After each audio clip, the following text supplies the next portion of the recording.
अस्सलाम वालेकुम। अब हम स्टार्ट करते हैं अपने चैप्टर नंबर 1 की जो इम्पोर्टेंट टर्मिनोलॉजीज़ हैं, जो टर्म्स हैं, हम उसको आज डील करते हैं कि हमारे पास इन टर्मिनोलॉजीज़ का मतलब क्या होता है। ठीक है, तो सबसे पहले इधर मैंने लिखा है आप लोगों के लिए फिजिकल क्वांटिटीज़। तो हमारे पास फिजिकल क्वांटिटीज़ क्या होती हैं? सिंपल अगर डेफिनेशन में अगर मैं आपको बताना चाहूँ तो जितनी हमारे पास मेजरेबल क्वांटिटीज़ होती हैं, जितनी भी हमारे पास वो चीज़ें जो कि मेजर हो सकें, उसे हम क्या कहते हैं? Physical quantities. जैसे कि अगर मैं ये बोर्ड मार्कर ले लूँ और कहूँ कि इस बोर्ड मार्कर का मुझे क्या चाहिए, लेंथ चाहिए, तो आप क्या करोगे, इसको मेजर करोगे। अब मैं वो बात नहीं करता कि आप मेजर किससे कर रहे हो, सिंपल इसके हम क्या निकालेंगे, लेंथ निकालेंगे। तो जो लेंथ जो होगा हमारे पास वो क्या होगा, फिजिकल क्वांटिटी। वो हमारे पास क्या होगा, फिजिकल क्वांटिटी। अगर मैं बात करूँ कि इस बोर्ड मार्कर का मुझे क्या चाहिए, मास, ठीक है, तो मास जो जैसे मैं निकालूंगा, जिससे भी निकालूं, जिस इंस्ट्रूमेंट से भी निकालूं, तो इसका क्या आ जाएगा, एक स्पेसिफिक मास आ जाएगा। तो मास क्या है मेरे पास, एक मेजरेबल क्वांटिटी है इसकी, तो वो भी मेरे पास क्या कहलाएगी, फिजिकल क्वांटिटीज़। ठीक है, तो जितनी हमारे पास वो क्वांटिटीज़ जो कि क्या हो सकें, मेजर्ड हो सकें, जैसे कि हमारे पास लेंथ हो गया, मास हो गया, टाइम हो गया, वो तमाम हमारे पास क्या कहलाएंगे, फिजिकल क्वांटिटीज़। अगर मैं आपसे कहूँ कि भाई रोज़ा कितनी देर में खुलेगा, तो आप लोग क्या कहोगे, जैसे फर्ज करो अभी 3 बज रहे हैं और रोज़ा खुलना कहाँ पे, 7 बजे, तो आप लोग क्या कहोगे, 4 घंटे के अंदर रोज़ा खुल जाएगा। तो टाइम भी हमारे पास क्या है, एक ऐसी क्वांटिटी जो कि मेजर हो सकता है। ठीक है, तो ये तमाम चीज़ें हमारे पास क्या कहलाएंगी, फिजिकल क्वांटिटीज़। यानी कि हर वो चीज़ जो सिंपल हमारे पास मेजरेबल हो उन्हें हम क्या कहेंगे, फिजिकल क्वांटिटीज़। ठीक है, जैसे कि लेंथ हो गई हमारे पास, मास हो गया, टाइम हो गया। अब हमारे पास जो फिजिकल क्वांटिटीज़ है वो मजीद 2 कैटेगरीज में डिवाइड होता है। एक होता है फंडामेंटल क्वांटिटीज़, एक होता है ड्राइव क्वांटिटीज़। नाम से ही जाहिर हो रहा होगा आप लोगों के, फंडामेंटल क्वांटिटीज़, यानी कि इसको किसी की ज़रूरत नहीं है, ये खुद ही अकेले ही काफ़ी हैं। तो अगर मैं आपसे बात करूं कि फंडामेंटल क्वांटिटीज हमारे पास कौन सी क्वांटिटीज होती हैं, तो वो क्वांटिटीज जिसको किसी दूसरे यूनिट की ज़रूरत ना हो, वो हमारे पास क्या कहलाएगा, फंडामेंटल क्वांटिटीज। मतलब ये फर्ज करो आप लोगों ने लेंथ ले लिया, ठीक है। अगर मैं आप लोगों से बात करता हूँ कि फर्ज करो इसकी लेंथ कितनी है, तो इसकी लेंथ अगर मैं आपसे बोलूँ तो 25 सेंटीमीटर है, ठीक है। अगर सेंटीमीटर में बात करूँ आपसे, तो ये 25 सेंटीमीटर। अगर मैं बोलूँ तो इसकी लेंथ कितनी है, 25 सेंटीमीटर, ठीक है। तो आप समझोगे सिंपल, अगर आप लेंथ बोल रहे हो तो यानी कि इसको किसी और यूनिट की ज़रूरत नहीं है। जबकि अगर हम बात करें फोर्स की, तो फोर्स का फॉर्मूला हमारे पास क्या होता है, फोर्स का जो हमारे पास फॉर्मूला होता है वो होता है F = ma। तो इसके अंदर मास भी आ गया, ठीक है, इसमें क्या आ गया, मास आ गया, यानी कि मास भी आ गया। और मास हमारे पास क्या है, फंडामेंटल क्वांटिटीज इधर मैंने लिखा है, तो मास इधर आ गया, एक्सेलरेशन, ठीक है। और एक्सेलरेशन भी मेरे पास वैसे ड्राइव क्वांटिटीज है, तो एक्सेलरेशन भी मजीद हमारे पास क्या होगा, हमारे पास सिंपल ब्रेक होगा वेलोसिटी के अंदर। वो खैर अभी हम आगे चेक करेंगे, मगर अभी फिलहाल इतना देखो कि फोर्स में क्या आ रहा है, मास और एक्सेलरेशन। तो मास हमारे पास इधर आ गया, यानी कि फंडामेंटल क्वांटिटीज जब मिलती हैं तो हमारे पास क्या बनती है, ड्राइव क्वांटिटीज। और जो अकेला होता है वो क्या होता है मेरे पास, फंडामेंटल क्वांटिटीज। यानी कि वो क्वांटिटीज जिनको किसी और क्वांटिटी की जरूरत ना हो, वो हमारे पास क्या करेंगे, फंडामेंटल क्वांटिटीज। और अगर एक या एक से ज़्यादा अगर आप दो या दो से ज़्यादा अगर आप फंडामेंटल क्वांटिटीज को जमा कर लोगे, तो वो हमारे पास क्या कहलाएंगी, ड्राइव क्वांटिटीज। ठीक है, तो हम देख लेते हैं फंडामेंटल क्वांटिटीज की डेफिनेशन, कि वो क्वांटिटीज जिसको एक्सप्लेन करने के लिए किसी दूसरी फिजिकल क्वांटिटी की ज़रूरत ना हो, वो अकेले ही काफ़ी हो, तो उसे हम क्या कहेंगे, फंडामेंटल क्वांटिटीज। जैसे कि लेंथ हो गया, ठीक है, मास हो गया, टाइम हो गया, टेम्परेचर हो गया, electric current, intensity of light, amount of substance हो गया। ये बेसिकली 7 फंडामेंटल क्वांटिटीज है हमारे पास, जो कि हमारे मैंने इधर लिखी है। अच्छा, यूनिट इसका क्या है, लेंथ का मीटर है, मास का केजी होता है, टाइम का सेकंड, टेम्परेचर का केल्विन, इलेक्ट्रिक करंट को हम मेजर करते हैं एम्पियर्स में, इंटेंसिटी ऑफ लाइट जो होती है उसको हम कैंडेला के अंदर मेजर करते हैं, अमाउंट ऑफ सब्सटेंस को मेजर करते हैं मोल्स में।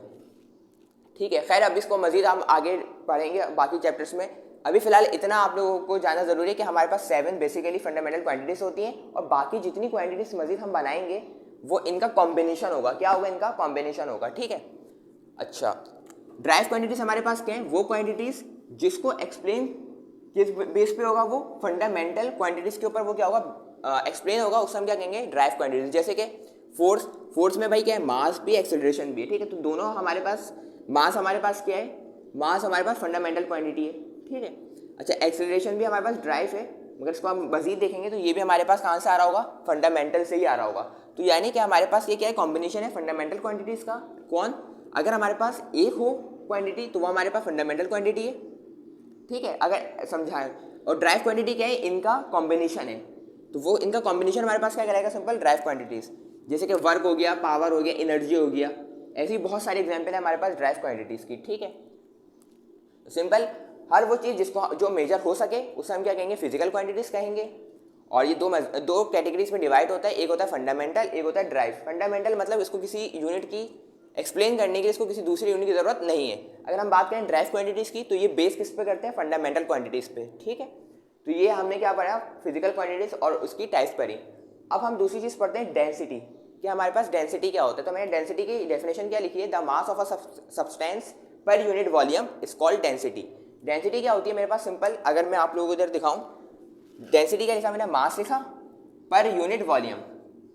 पर का मतलब क्या होता है, डिवाइड, ठीक है। और डेंसिटी इधर मैंने क्या लिख दिया, सिंपल अगर मैं फॉर्मूले की बात करूं डेंसिटी के, तो डेंसिटी का फॉर्मूला किस तरह बनेगा, according to definition the mass of a substance per unit volume is called density. क्या लिखा मैंने, the mass of a substance per unit volume is called density. तो मास क्या आएगा, ऊपर आएगा,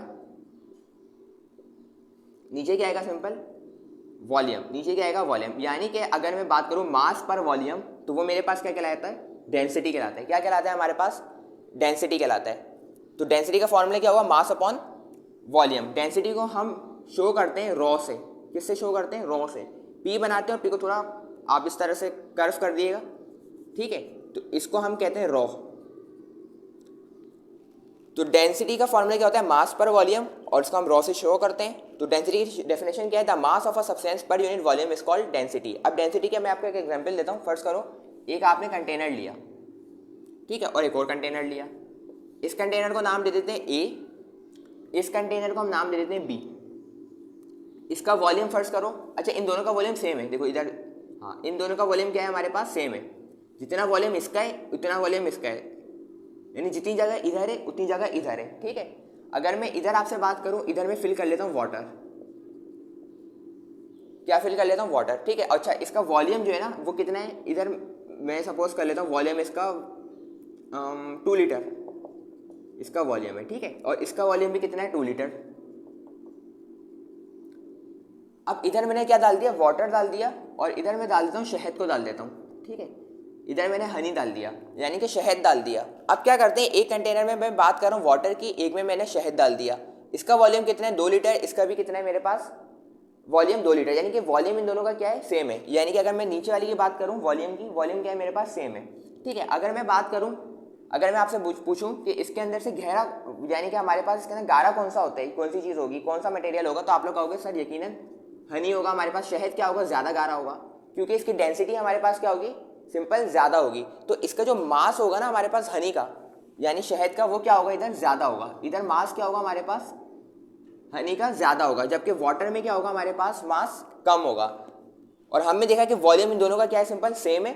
इन दोनों का वॉल्यूम क्या है हमारे पास, सिंपल सेम है। और इधर क्या है हमारे पास, जो शहद डाला था हमने, अगर फुल इसको क्या करा हुआ है, शहद से पैक किया हुआ है, तो मज़ीद शहद डालने की जगह इसमें नहीं होगी, सिंपल सी बात है, ठीक है। तो इधर मेरे पास जो मास होगा वो क्या होगा, इधर सिंपल वाटर के मास से ज़्यादा होगा, ठीक है। और तो इस वजह से मेरे पास जो डेंसिटी होगी शहद की, वो क्या होगी, सिंपल ज़्यादा होगी। कहाँ पे, शहद के अंदर, जबकि पानी की डेंसिटी मेरे पास सिंपल कम होगी। तो डेंसिटी का फॉर्मूला क्या होता है, मास पर वॉल्यूम होता है, ठीक है। और तो डेंसिटी के सिंपल हम किस तरह डेफिनेशन डिफाइन करेंगे, the mass of a substance per unit volume is called density. तो सिंपल मास ऊपर आया, पर यूनिट वॉल्यूम मतलब डिवाइड में वॉल्यूम जाएगा, और डेंसिटी को हम शो करते हैं रॉ से, और इधर मैंने क्या कर दिया, इसका सिंपल फॉर्मूला लिख दिया। अब हम बात करते हैं प्रीफिक्सेस की। अब हम बात करते हैं प्रीफिक्सेस की, भाई कि हमारे पास प्रीफिक्सेस क्या होता है। देखो अगर मैं इधर कोई नंबर लिखता हूँ, फर्स्ट को इधर मैं नंबर लिखता हूँ, इधर लिख लेता हूँ 4678, तो इसको हम किस तरह पढ़ेंगे, 4678, ठीक है, ये तो ईजी हो गया। अब फर्स्ट करो मैं नंबर लिखूँ,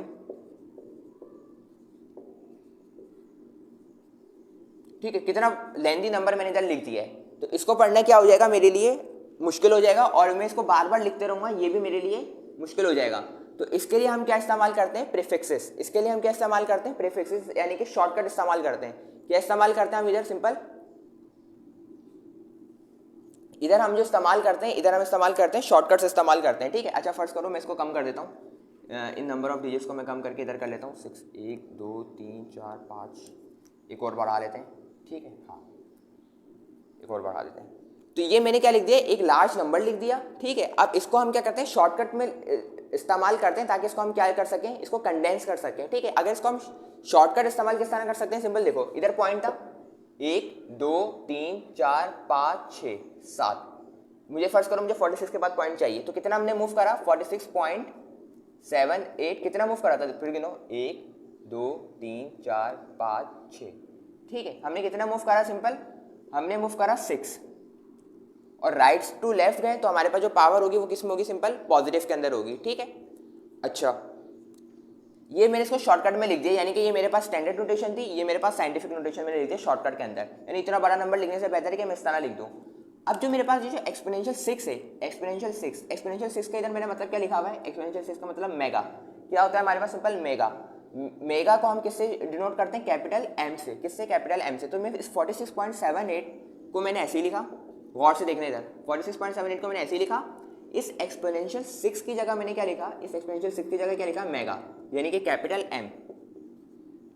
तो देखो कितना बड़ा नंबर मैंने किसी शॉर्टकट के अंदर लिख लिया, ये इतना बड़ा नंबर मैंने किस शॉर्टकट से लिखा है 46.78 मेगा, यानी कि इसका मतलब मेगा का मतलब क्या है कि एक्सपोनेंशियल 6 है इधर, ठीक है। तो ये प्रीफिक्सेस होते हैं जो कि क्या करते हैं, एक लार्ज नंबर को क्या करते हैं, हमें कंडेंस करके दे देते हैं, ठीक है, यानी कि इजी वे में हमें क्या करके देते हैं, ये प्रोवाइड कर देते हैं।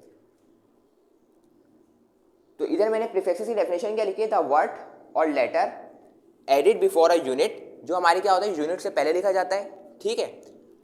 फर्स्ट करो ये मेरे पास लेंथ थी किसी भी चीज़ की ना, तो मैंने इधर मीटर लिख दिया, क्या लिख दिया, मीटर्स। ये मेरे पास क्या थी, सिंपल लेंथ थी किसी चीज़ की, तो और ये किस में डिनोट हो रही है, सिंपल मीटर्स के अंदर, ठीक है। तो अब ये मेरे पास सिंपल मीटर्स है, अब मुझे मीटर्स को क्या करना है, इसको शॉर्ट करना था, तो मैंने यूनिट से पहले क्या लगाया, एक चीज़ लगाई जिसे हम क्या कहते हैं, प्रीफिक्सेस, इसे हम क्या कहते हैं, प्रीफिक्सेस, ठीक है। तो मैंने क्या लिखा, the word or letter added before a unit, unit से पहले है, and stand for the multiples or sub multiples of that unit is known as prefixes, यानी कि उसको हम क्या करें, सिंपल शॉर्ट कर दें उस पूरी वैल्यू को, तो वो हमारे पास क्या कहलाता है, प्रीफिक्सेस कहलाता है। अब प्रीफिक्सेस इधर मैंने इंपॉर्टेंट प्रीफिक्सेस लिखे हुए हैं, वैसे तो बहुत सारे होते हैं। किलो, किलो को हम किससे डिनोट करते हैं, कैपिटल के से, जिसका मतलब होता है एक्सपोनेंशियल की पावर 3। सेंटी को डिनोट करते हैं स्मॉल सी से, जिसकी पावर होती है -2। मिली को हम डिनोट करते हैं स्मॉल एम, मोस्ट इंपॉर्टेंट है ये, एक्सपोनेंशियल -3, ये आप लोग याद होना चाहिए। माइक्रो को डिनोट करते हैं यू से, जिसकी पावर होती है -6, ये भी मोस्ट इंपॉर्टेंट है भाई, याद कर लो। नैनो को हम डिनोट करते हैं स्मॉल एन से, जिसकी पावर होती है -9, और मेगा को डिनोट करते हैं कैपिटल एम से, जिसकी पावर होती है एक्सपोनेंशियल 6, जो मैंने अभी आपको इस्तेमाल करके बताया, जैसे कि 4 6 7 8 3 9 8 2, इतना बड़ा नंबर है। अब इसको मुझे क्या करना है, शॉर्ट करके लिखना है, ठीक है। तो प्रीफिक्सेस हम की खूबसूरती क्या है कि हम इसको क्या करते हैं, एक्सपोनेंशियल 6 अगर मैं इसको इस तरह भी लिख सकते हैं, सिंपल, ये स्टैंडर्ड नोटेशन है, ये साइंटिफिक नोटेशन।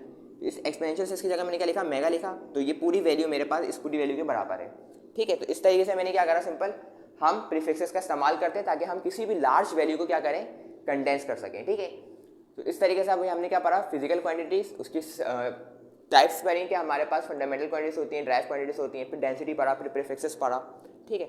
अब नेक्स्ट वीडियो के अंदर हम देखेंगे कि हमारे पास सिग्निफिकेंट फिगर्स क्या होते हैं, और सिग्निफिकेंट फिगर्स के हमारे पास जो रूल्स होते हैं उसको भी हम देखेंगे, क्योंकि ये हमारे पास न्यूमेरिकल में आ सकता है, न्यूमेरिकल में नहीं आया तो कंफर्म एमसीक्यूज में है तो आएगा, ठीक है। तो हम देखेंगे हम किस तरीके से किसी भी वैल्यूज़ के अंदर सिग्निफिकेंट फिगर्स को हम कैसे डिटरमाइन करते हैं, उसको हम इंशाल्लाह चेक करेंगे। इसमें अगर आप लोगों को कोई कन्फ्यूजन हो तो आप लोग कमेंट बॉक्स में पूछ सकते हो। इंशाल्लाह नेक्स्ट वीडियो में मिलेंगे, जब तक के लिए अल्लाह हाफ़िज़।